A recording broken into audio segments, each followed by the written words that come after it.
Assalamualaikum warahmatullahi wabarakatuh. Pada video kali ini, saya akan menjelaskan materi fisiologi jantung.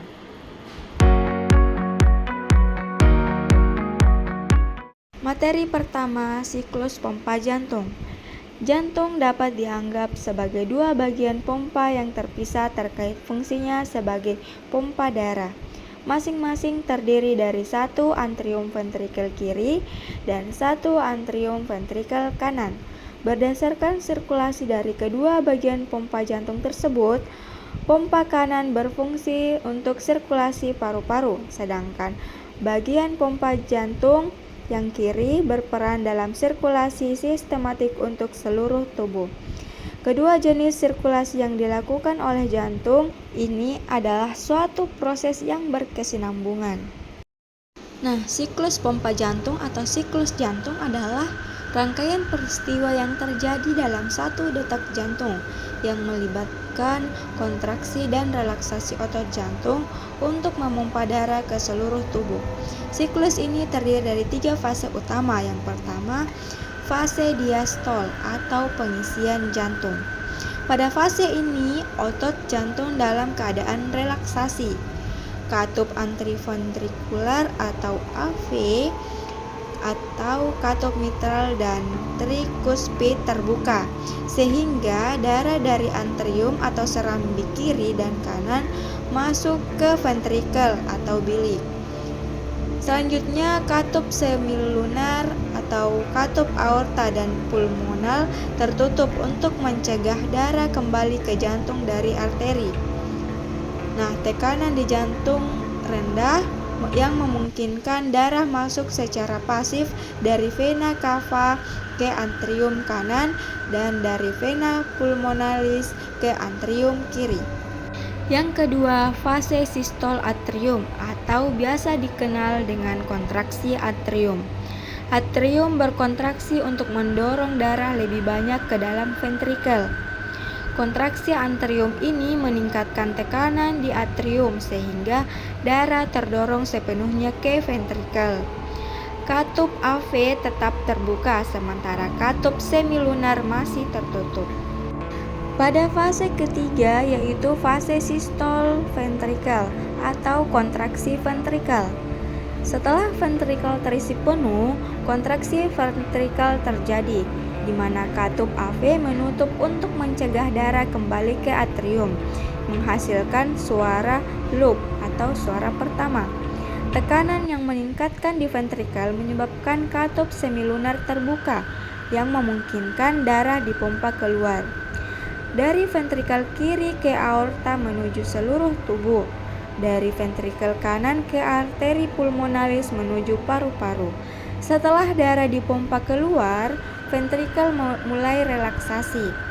Katup semilunar menutup untuk mencegah darah kembali ke ventrikel, menghasilkan suara dup atau suara kedua.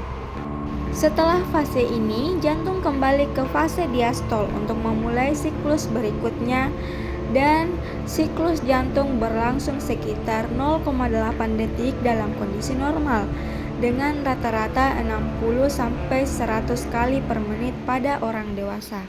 Selanjutnya, bunyi jantung.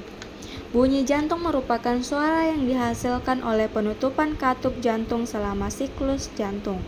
Dalam siklus jantung, terdapat 2 bunyi utama yang dapat didengar dengan stetoskop, yaitu bunyi jantung pertama dan bunyi jantung kedua.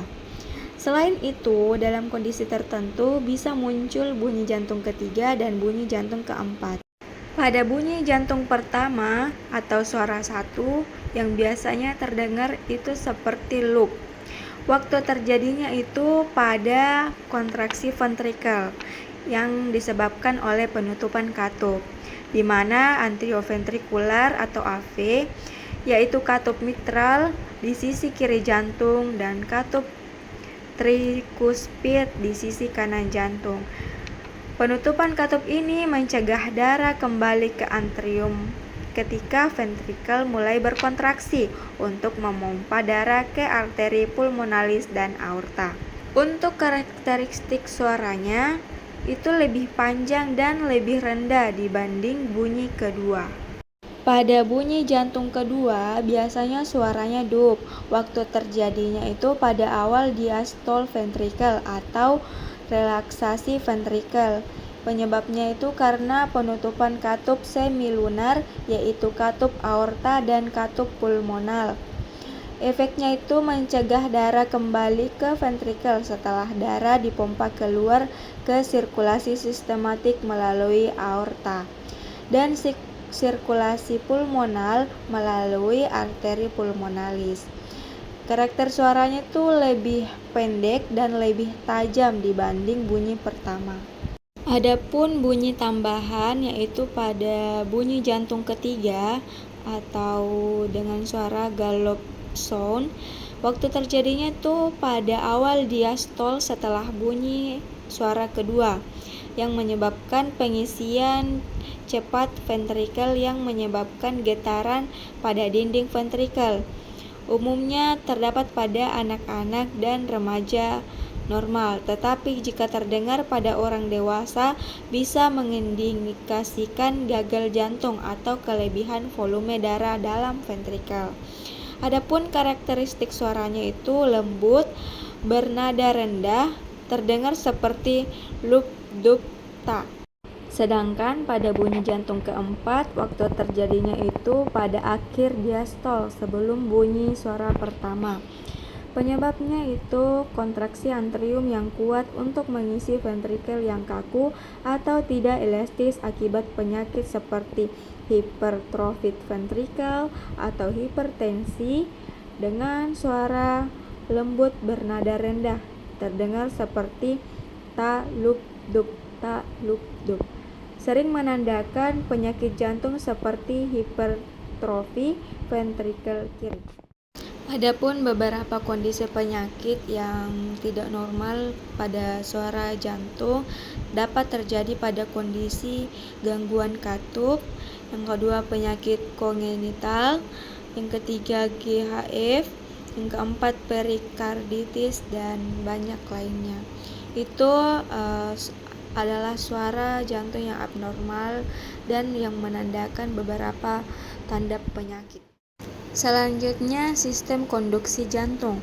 Sistem konduksi jantung adalah jaringan khusus yang bertanggung jawab untuk menghasilkan dan menghantarkan impuls listrik guna mengkoordinasikan kontraksi jantung secara ritmis dan teratur.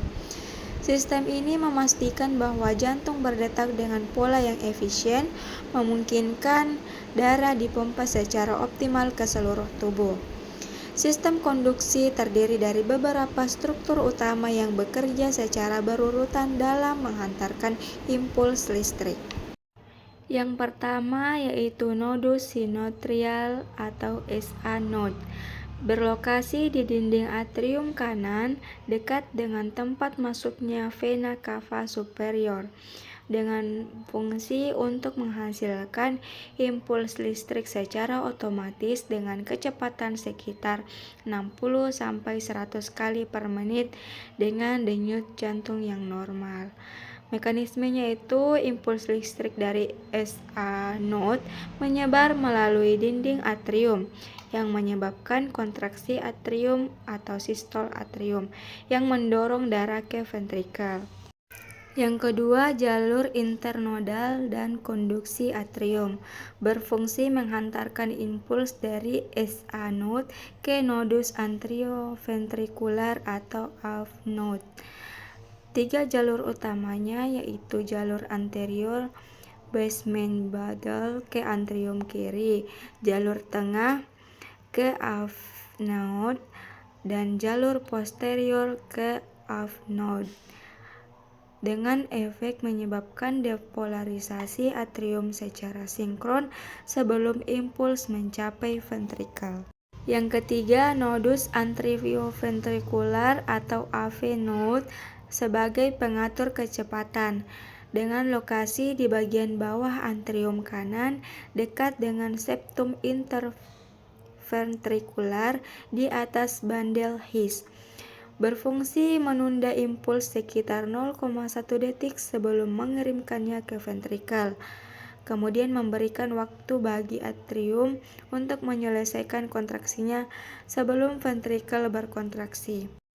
Yang keempat, bandel His atau His bandel berlokasi berjalan dari AV node ke septum interventrikular, berfungsi menghantarkan impuls dari atrium ke ventrikel melalui septum jantung. Dengan struktur terbagi menjadi dua cabang utama. Yang pertama, cabang kanan ke ventrikel kanan, cabang kiri ke ventrikel kiri. Lebih besar karena ventrikel kiri lebih tebal. Yang terakhir, serabut Purkinje, penyebar impuls ke otot ventrikel, berlokasi di sepanjang dinding ventrikel kanan dan kiri, berfungsi menghantarkan impuls dengan sangat cepat ke seluruh miokardium ventrikel, menyebabkan kontraksi ventrikel secara serentak.